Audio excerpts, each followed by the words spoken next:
Desmond Ridder played the best game of his career, but can he do it again? It's crossover Thursday. You are Locked On Falcons, your daily Atlanta Falcons podcast. Part of the Locked On Podcast Network, your team every day.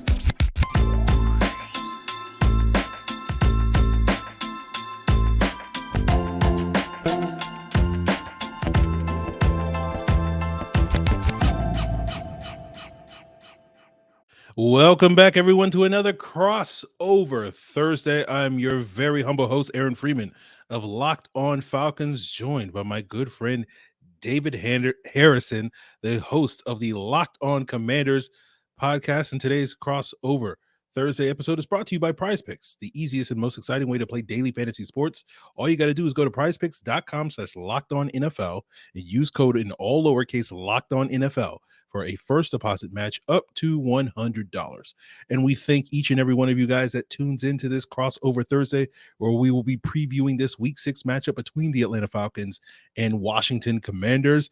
And we give a shout out to our everydayers of both Locked On Falcons and Locked On Commanders. And if you want to become an everydayer for either one of these shows, all you got to do is subscribe or follow for free on YouTube or wherever you listen to podcasts. So, David, we're kicking off this Week 6 matchup, talking about the biggest stories for each of these teams. But, first I'll ask you, how you doing, my friend? I know it was a rough Week 5 for the Commanders, but are you in a good place heading into Week 6? Yeah, man. I mean, I've actually told a lot of my insiders. So I know you have your Locked On Falcons insiders. I got my Locked On Commanders insiders, and some of them throw me some empathy, from time to time. They're like, man, I can't believe you have to cover this on a daily basis and stuff like that. And I always tell people, man, a bad day in football is better than a good day in a lot of other professions. You know what I mean? So every day I get to wake up and talk football and make that as my living, or even part of my living. I think that's a blessing. So it could be more of a blessing, certainly, but it's still a blessing nonetheless. So let's jump into these biggest stories for each of these teams. I know for the Falcons, it's really about Desmond Ridder and the Falcons offense coming off a good performance, arguably their best of the year against the Houston Texans. I know people look at the score and see 21 points and say that's your best of the year, but the Falcons had a couple of turnovers while they were moving the football. And so in theory, if they had played a cleaner game, potentially they could have scored 30 points in this game. But the big question for the Falcons is, can you do it again, right? A week ago, after a pretty disastrous performance against the Jacksonville Jaguars in London, everybody, not necessarily me, but, most people, let's say, not everybody, most people were ready to just basically bail on Desmond Ridder and declare it over. And people were talking about, trading for Kirk Cousins or trading for Justin Fields, or basically just completely abandoning ship on Desmond Ridder. And then he responded with the best game of his career. And now the question is, can you do it again? Because isn't that basically the nature of being an NFL quarterback? It's not, can you be good for 1 week? You got to be good for 2 weeks, and then 4 weeks, and then 17 weeks. And then, can you do it for not just 1 season, but 2 seasons or 4 seasons? And, in some cases, 17 seasons. So that sort of thing. So that's going to be the big question. That's going to be the big story for the Atlanta Falcons. But I'm curious, what is the situation going on in Washington coming off a pretty humbling, I guess, loss against the Chicago Bears? Yeah, humbling is a good way to put it. That's probably the nicest way to put it. Truth be told, full disclosure, I've been saying, when the Washington Commanders traveled to Atlanta to face Taylor Heineke and the Atlanta Falcons pretty much all season long. So shout out to Desmond Ridder for keeping that from becoming a reality, because I've certainly been trying to talk it into reality, not because I have anything against Desmond Ridder, but just because I love Taylor Heineke, the human being. You know what I mean? The quarterback, we can talk for ages about the quarterback. Certainly has some things, to be left desired, but Taylor is a great dude. Sam Howell talked about him on Wednesday as well, and just said he's an amazing person. So looking forward to hopefully getting a few glimpses on the camera of Taylor Heineke. Unfortunately, I won't be able to travel to Atlanta for this weekend's game, but on the other side of things, you would expect to come into this game, preseason, saying that Sam Howell, the development of the Eric Bieniemy offense, obviously is going to be the biggest part of this, especially against the Atlanta Falcons and all the things they've done on defense this year, and how those guys are going to kind of challenge him. But in reality, man, it's his defense. You know what I mean? Like you would like to say, okay, Desmond Ridder has not been great as an NFL quarterback. He's had some struggles, granted, like you said, coming off of a good game. But the hardest part, like you said, is not just being good once, being good twice, even seasons, going into all those things. But this defense, I mean, we thought that the days of Washington being the get right game might be over, but in reality, that's not at all what's happened. And really, it's on both sides of the ball. Teams come into this matchup with 2 sacks on the season and get 5 in one game. Teams come into this matchup not scoring, a first drive touchdown in 4 weeks, 7 weeks, 8 weeks, and getting 1 on their first 3 drives of the game. Like, it's just been kind of this discombobulated effort across the board. But while the offense has actually gotten better this season, and especially behind young quarterback Sam Howell, he's starting to develop, still taking some bad sacks, still holding on the ball sometimes. The defense is regressing. You know what I mean? And early on, everybody, media, fans, all kind of said, Jack Del Rio's defense kind of starts slow anyway every year, and then they get it going. But they're starting slow, and then there's getting pummeled by the Chicago Bears defense. And going into Thursday night last week, I did a film study of what happened with the Denver Broncos, who beat the Bears, but by all accounts should have lost to the Bears. And the bottom line was, don't play a whole lot of man, play mostly zone, and stay zone disciplined. Don't get sucked up. They got a lot of crossers. They got a lot of this. They got a lot of that. Don't get sucked into that stuff. Be disciplined. What the Washington Commanders come out and do, played arguably the least disciplined game on defense I've ever seen them play. And why that applies to this week is because I don't care who the quarterback is. It could be Desmond Ridder. It could be Taylor Heineke. It could be the kid from Arkansas. I can't remember his name now. I think he converted to tight end. If you're not playing disciplined coverage in the secondary, man, zone, doesn't matter. Especially when you're watching Bears defense that blitzes only 25% of the time, which is like 23rd in the NFL right now. If you're relying on your 4-man rush and you're not playing disciplined coverage behind it, you're going to get torched. I don't care who the quarterback is, and I don't care if Desmond Ridder had never won at home, which I know is not the case because everybody keeps talking about it. If you don't play disciplined defense, you're going to lose in the NFL. And that is what the Washington Commanders are being bitten by, giving up 30 plus points on defense in the last 4 games. Yeah. I think, for the Commanders fans that don't know, Desmond Ridder always wins at home because he's never lost a game as a starter in college or in the pros as at home. So we'll see if that streak continues against Washington. We'll get into some of the key matchups in this game, whether or not the Falcons can kind of take advantage of some of those struggles in the secondary. I'm looking at you, Emmanuel Forbes. Is this going to be another rough outing for Emmanuel Forbes? But we'll get into that conversation as we continue today's Crossover Thursday.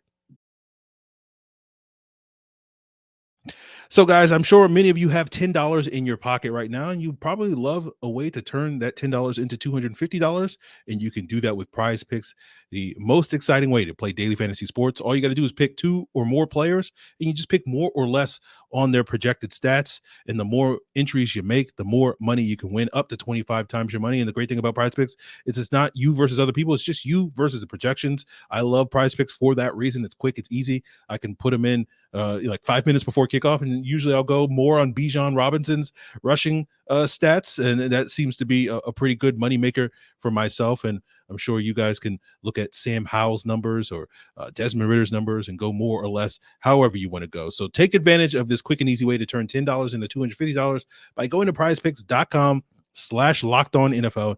Use code LockedOnNFL for a first deposit match up to $100. That's prizepicks.com/LockedOnNFL and use promo code LockedOnNFL. Prize Picks is daily fantasy made easy. So continuing today's Crossover Thursday, we thank each and every one of you guys that tune in to these Crossover Thursday. And, we want to give a shout out to the Locked On NFL Kickoff show every single Friday that gets you guys geared up for the upcoming matchup. And whether you're subscribed to Locked On Falcons, Locked On Commanders, you're already subscribed for the Locked On NFL Kickoff every Friday at 2 p.m. with the Locked On Falcons. Folks know Jarvis and Tanitra very well from their days here in Locked On Sports Atlanta. And of course, they're joined by Kyle Krabs of Locked On Dolphins and Locked On NFL Scouting to get you guys geared up for each weekend's action. You're getting betting tips, you're getting fantasy insights, all that and more, as well as the local experts like David and myself previewing the Week 6 matchup. So make sure you check out the Locked On NFL Kickoff Live every Friday at 2 p.m.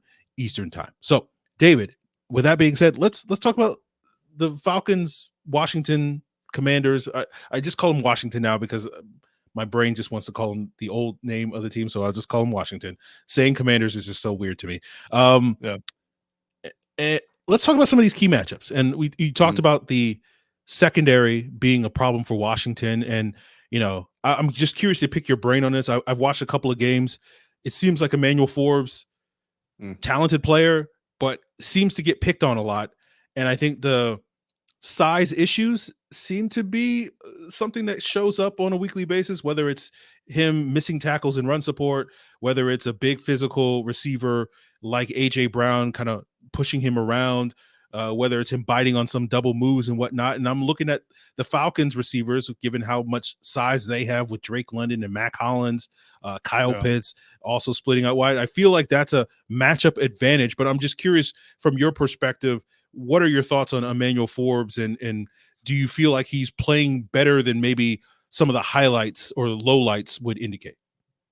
No, I mean he's not. You're seeing what he's doing right now, and to a certain extent, people have to be a little more patient with him because he's a first round pick, which always is going to shorten the amount of time that people are willing to be patient. But he's also a first round cornerback, and cornerback, I think a lot of people talk about this. It's one of the hardest positions to translate from college to the National Football League, and quarterback obviously is one of them. Blindside tackle is certainly one of the most important, but I would say cornerback is probably the second hardest position to do that. And I mean, mainly, and I don't say mainly, but in a lot of ways, simply because you're defending different looks. Like in the college game, you're not getting the same kind of looks that you get in the NFL game. Obviously, the guys are more talented, but also the rules are different. You can be more physical in the college game than you can in the NFL game. So you have to learn basically a new way to almost play the position you've been playing in the National Football League. Now, that doesn't mean that you can't perform. You know what I mean? Like you do need to perform if you're going to be out there on the field. And Emmanuel Forbes certainly wants to be on the field, but when you're making that leap, you're having to play a different style of football, essentially just because of the leagues you're going from and to, and then you have some sort of physical disadvantage. You know what I mean? Like the team downplayed the size, he downplayed the size, and yeah, they should. I mean, nobody's gonna draft a guy and say, yeah, we're concerned he's gonna get bullied. You know what I mean? But at the end of the day, we all were kind of waiting and wondering, like, is this going to show up someday? And honestly, the Philadelphia Eagles and AJ Brown was kind of that first game. So okay, well, if it's going to be a problem, it's going to be a problem here. And like you just mentioned, it was a big problem against AJ Brown, the Philadelphia Eagles. And then you come to the Chicago Bears game, and then he gets bullied again by DJ Moore. And DJ Moore, not a small dude, respectively, but he's not AJ Brown. And so a little bit of that is physical size, experience, and all that stuff. But a lot of it, I think some of it is confidence. I think Emmanuel Forbes, his confidence got shaken a little bit, and he ended up playing 24 snaps against Chicago Bears. I don't know that you're going to see him for more than 24 against the Atlanta Falcons unless he's just having a really good game and just showing up playing lights out. I would expect Benjamin St-Juste and Kendall Fuller to be your outside cornerbacks to start this game. Danny Johnson will probably get a lot of the slot reps. And then I think they'll work Emmanuel Forbes in there, maybe on some like third and longs, like third and 14, third and 15. But at the same time, I mean, that didn't go very well last week for the Commanders defense either. I don't know how you really work him in, but you want to continue developing the kid.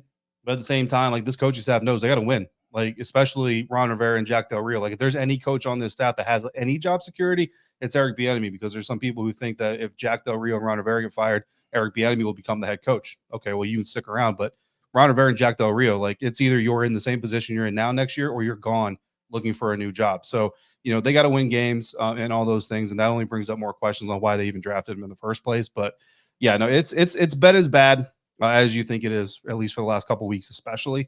Early on, the size didn't really seem like it mattered all that much, but it's certainly becoming an issue. And yeah, I mean, when you look at Drake, I mean, if you're Drake London, like you're just watching tape and say, okay, a left jab here, a right hook there, and I'm just going to put this guy on the tarp. You know what I mean? Yeah, definitely. And it sucks for the kid, but like if I'm game planning this game, I'm like, I don't think he can tackle. I don't think he can win some of these jump balls. And so if he's out there for the 24 snaps, he's out there. If I'm Arthur Smith, the play caller for the Falcons and head coach, like I'm going to try to go after him for those 24 plays every single time, whether it's running directly at him or throwing the ball to one of our big wide receivers. But I'm curious, David, sort of for you, what are some of the key matchups that you're looking at in this week 6 matchup?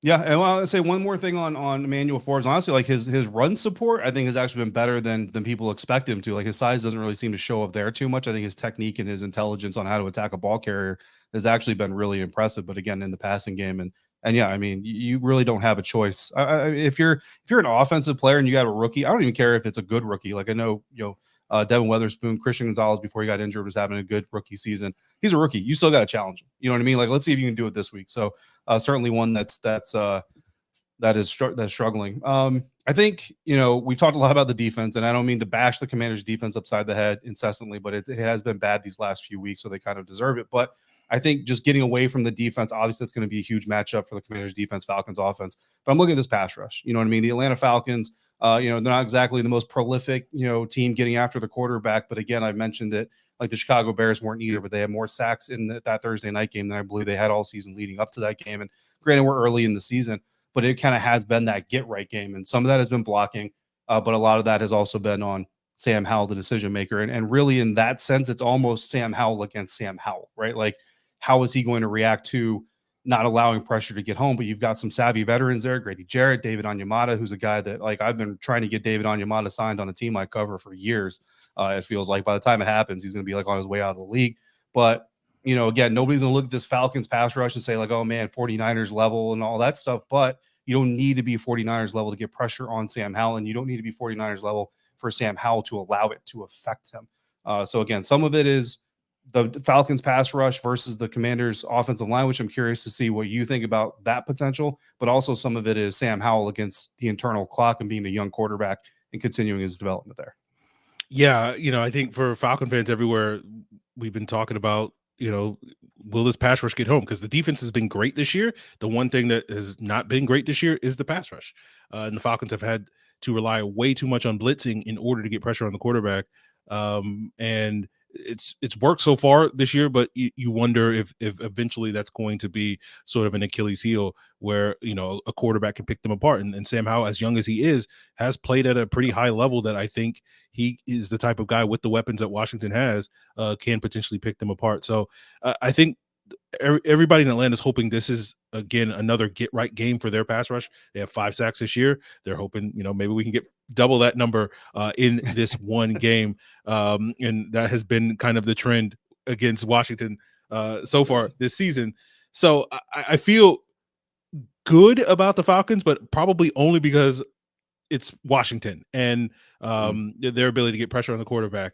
They haven't really been able to do it any other game, but it's like it feels like Washington's the one team. Well, even if you have the worst pass rush, you can still get the quarterback on the ground against them. So that's the only thing that really gives me optimism with that group. But I do think this Washington offense is high powered, and it's weird that Washington's this weird team that, like, they're really good on the road, but they're terrible at home. That seems like been the trend with this team so far this season.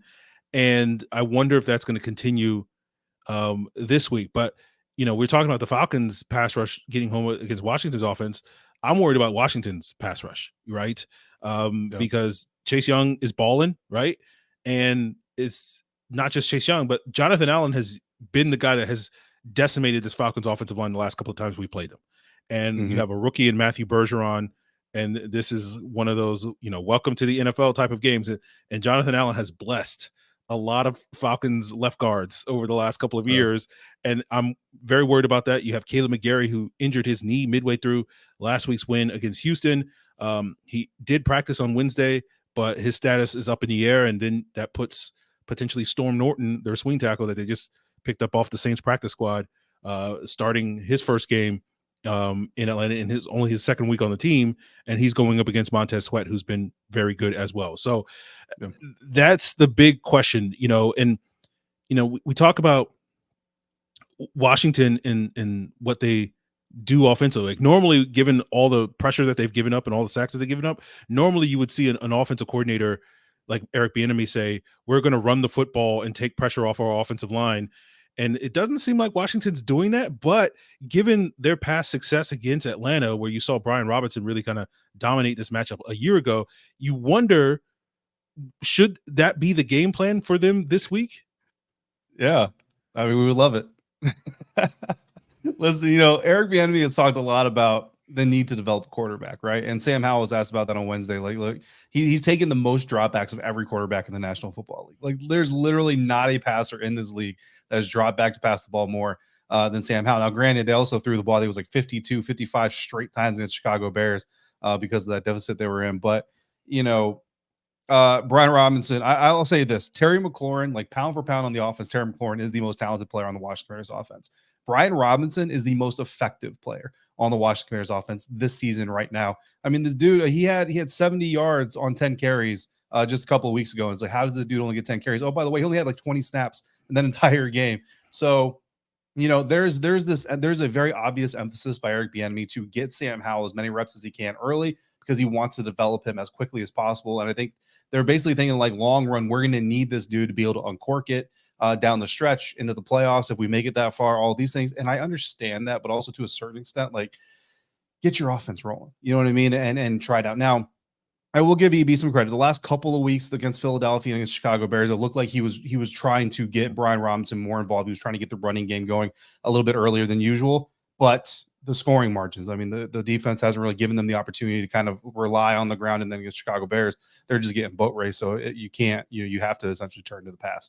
But I do think that Eric Bieniemy is going to try to get Brian Robinson involved. If Brian Robinson can be effective early on, because credit to the Bears. I mean, even the runs that he did have early on, they actually kept him bottled up pretty good and kind of gave Eric Bieniemy another reason to go to the pass heavy approach. So if the Falcons can't bottle him up, then I do think you'll see a healthy dose of Brian Robinson. I know Brian is itching to take over a game. I know Sam Howell wants to see him take over a game, but you will see plenty of pass. So this isn't going to be a game where, you know, from like the second quarter on, you just see B-Rob. Like even if he's having a successful game, the Atlanta Falcons defense is going to know they're going to see passes against this offense. But something interesting of note, the Chicago Bears had the worst sack percentage coming into last week. They're no longer last place. Now that's the Atlanta Falcons who play the Washington Commanders, right? So the Chicago Bears were last. They played the Commanders. They went up a little bit. The Falcons play them this week. The second worst is the New York Giants.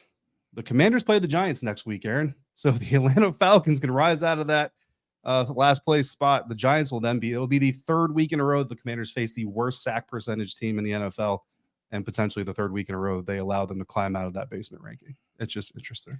Yeah. We'll see if the Falcons can live up to that. I think they should. They'll obviously have the crowd behind them.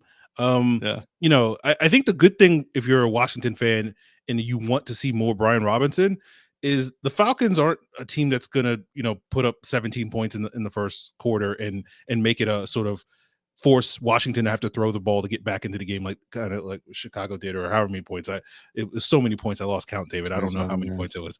Yeah. Yeah. So the Falcons are 27th in first quarter scoring. Now, the good thing for the Falcons, and we talk about get right games, is Commanders are like 32nd in first quarter points allowed.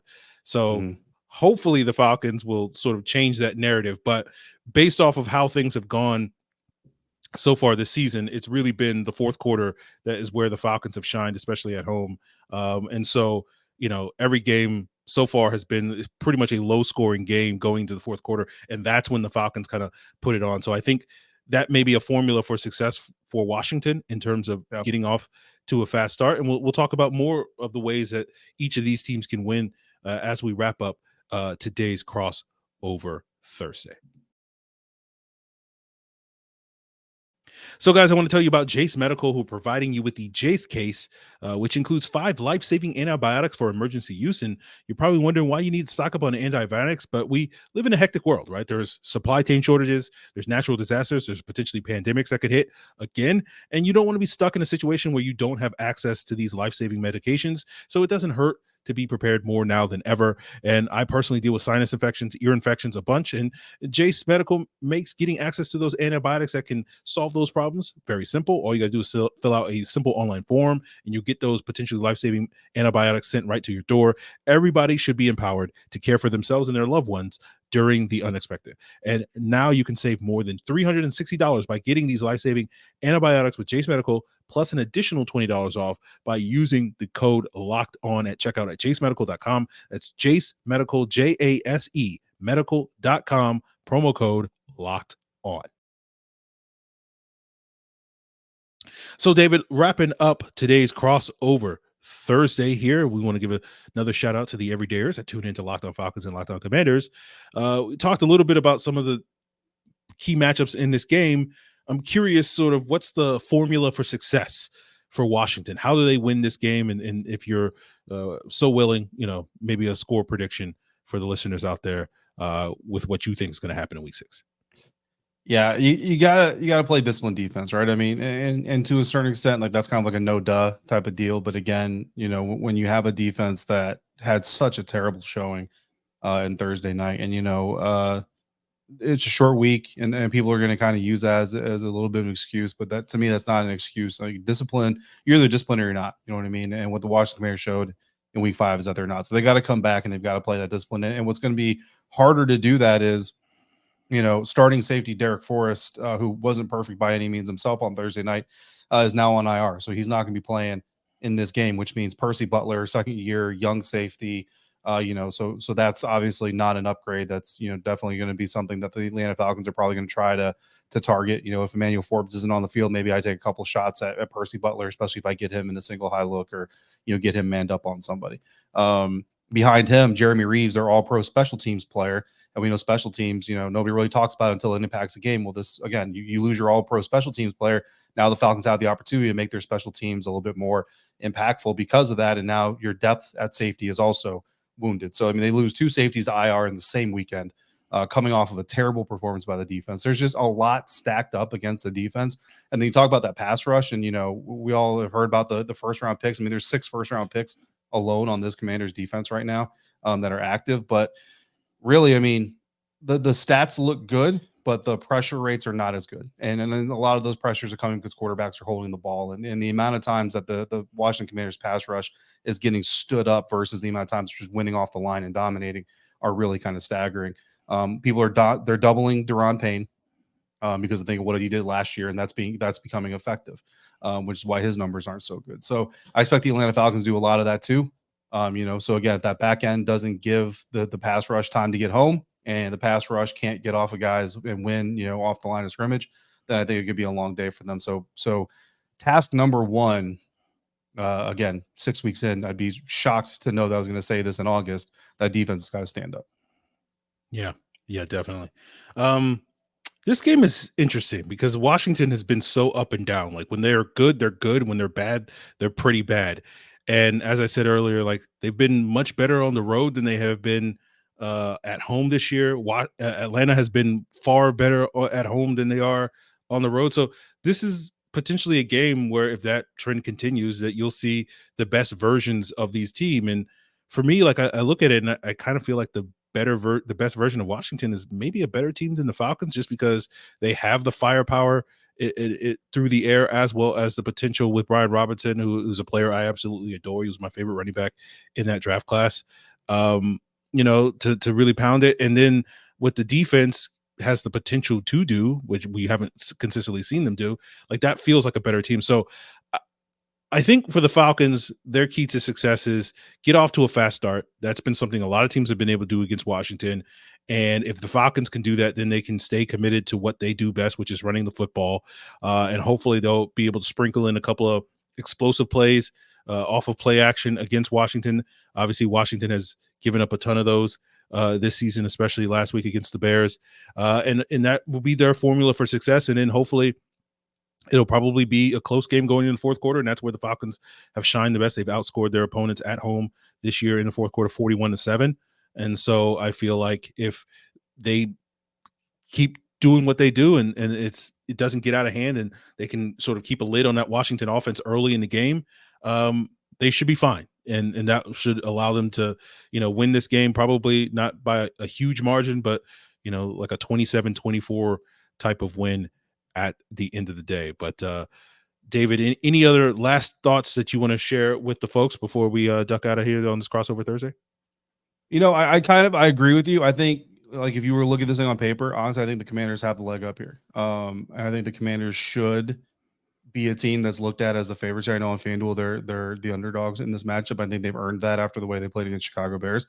But really, that's kind of what makes this team so frustrating this season so far. Is it's not about who is on the field, it's about what they're doing when they're out there, right? And if the Commanders go out there and do what they can do and are capable of doing, like you kind of alluded to, they should certainly beat the Atlanta Falcons. But if they don't, and they let the Falcons get on to a fast start, or they let them hang in too long, then certainly, the Atlanta Falcons, I mean, they've got a winning record for a reason. I think it's going to be an interesting game, regardless of how it all plays out. You just don't really know what you're going to get with either one of these teams, and that can be extremely frustrating, but it also can be very exciting. So we look forward to that matchup. Make sure you guys tune in and keep it locked here on both Locked On Falcons and Locked On Commanders as your first listen, your team every day.